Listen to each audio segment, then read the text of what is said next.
मत्ती 1:21 वह पुत्र जनेगी और तू उसका नाम यीशु रखना, क्योंकि वह अपने लोगों को उनके पापों से उद्धार देगा। यह पद यीशु मसीह के जन्म की घोषणा के संदेश में है, जब स्वर्गदूत ने यूसुफ को बताया कि मरियम के गर्भ में जो संतान है वह पवित्र आत्मा से है और उसका नाम यीशु रखा जाएगा, क्योंकि वह अपने लोगों को उनके पापों से बचाएगा। मत्ती 1:21 हमें एक गहरी आत्मिक सच्चाई सिखाता है। इस पद में कहा गया है कि मरियम एक पुत्र को जन्म देगी और उसका नाम यीशु रखा जाएगा, क्योंकि वह अपने लोगों को उनके पापों से उद्धार देगा। वह पुत्र जनेगी यह दिखाता है कि यीशु का जन्म मानवीय रूप में हुआ है, लेकिन उसका अस्तित्व केवल पृथ्वी पर जन्म लेने से पहले भी था। वे परमेश्वर के अनंत पुत्र है जो हमारे उद्धार के लिए संसार में आए, तो उसका नाम यीशु रख। यीशु नाम का अर्थ है यहोवा उद्धार है। यह दर्शाता है कि यीशु का मुख्य उद्देश्य मानव जाति को पाप से बचाना था।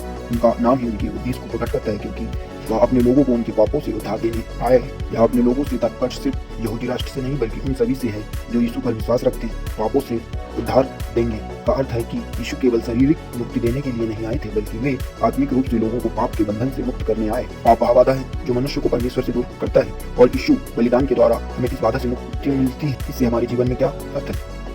यीशु का जन्म केवल एक ऐतिहासिक घटना नहीं, बल्कि यह परमेश्वर का प्रेम और उद्धार योजना का हिस्सा है।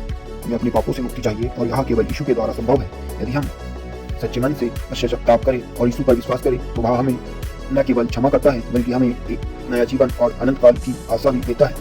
मत्ती 1:21 केवल यीशु के जन्म की सूचना नहीं देता, बल्कि यह हमें आत्मिक रूप से जागरूक करता है कि परमेश्वर ने हमें पाप के अंधकार से छुड़ाने के लिए यीशु को भेजा। जब हम उसके नाम पर विश्वास करते हैं, तो हम पाप से मुक्त होकर अनंत जीवन का वरदान पाते हैं। ये वचन यीशु मसीह के जन्म की भविष्यवाणी और उनके कार्य को प्रकट करता है। आत्मिक रूप से इसे इस तरह समझ सकते हैं, वह एक पुत्र को जन्म देगी। ये मरियम के द्वारा यीशु के जन्म को दर्शाता है, लेकिन आत्मिक रूप से यह दर्शाता है कि परमेश्वर का अनुग्रह मनुष्य के बीच प्रकट हुआ। मरियम को चुना गया, जैसे हम भी परमेश्वर के अनुग्रह से चुने जाते हैं कि हम मसीह को अपने हृदय में ग्रहण करें। एंड उसका नाम यीशु रखना। यीशु नाम का अर्थ है यहोवा उद्धार करता है। यह हमें याद दिलाता है कि उद्धार का एकमात्र मार्ग यीशु मसीह है। आत्मिक रूप से जब हम यीशु को अपने जीवन में स्वीकार करते हैं, तो हम पाप और बंधनों से मुक्त होते हैं, क्योंकि वह अपने लोगों का उनके पापों से उद्धार करेगा। यह यीशु के मिशन को दर्शाता है। पाप से हमें छुटकारा देना ये केवल बाहरी नहीं, बल्कि आत्मिक रूप से भी लागू होता है। जब हम यीशु को स्वीकार करते हैं, तो वह हमारे जीवन से अधर्म, दोष और अंधकार को दूर कर हमें नया जन्म देता है। यह सब इसलिए हुआ कि जो वचन प्रभु ने भविष्यद्वक्ता के द्वारा कहा था वह पूरा हो। यह दिखाता है कि परमेश्वर का वचन कभी व्यर्थ नहीं जाता। उसने पुराने नियम में जो वादा किया था वह पूरा हुआ। आत्मिक रूप से यह हमें सिखाता है कि परमेश्वर अपने वादों को पूरा करता है, और यदि हम उसके वचन पर विश्वास रखें, तो हमारी आत्मा का भी उद्धार होगा।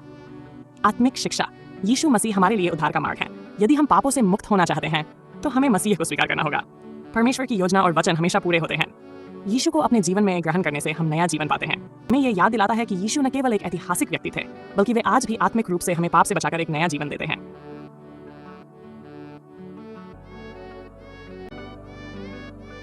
के जन्म से पहले की घटनाओं को दर्शाते हैं, खासकर यूसुफ की आज्ञाकारिता और मरियम के साथ उसके संबंध को।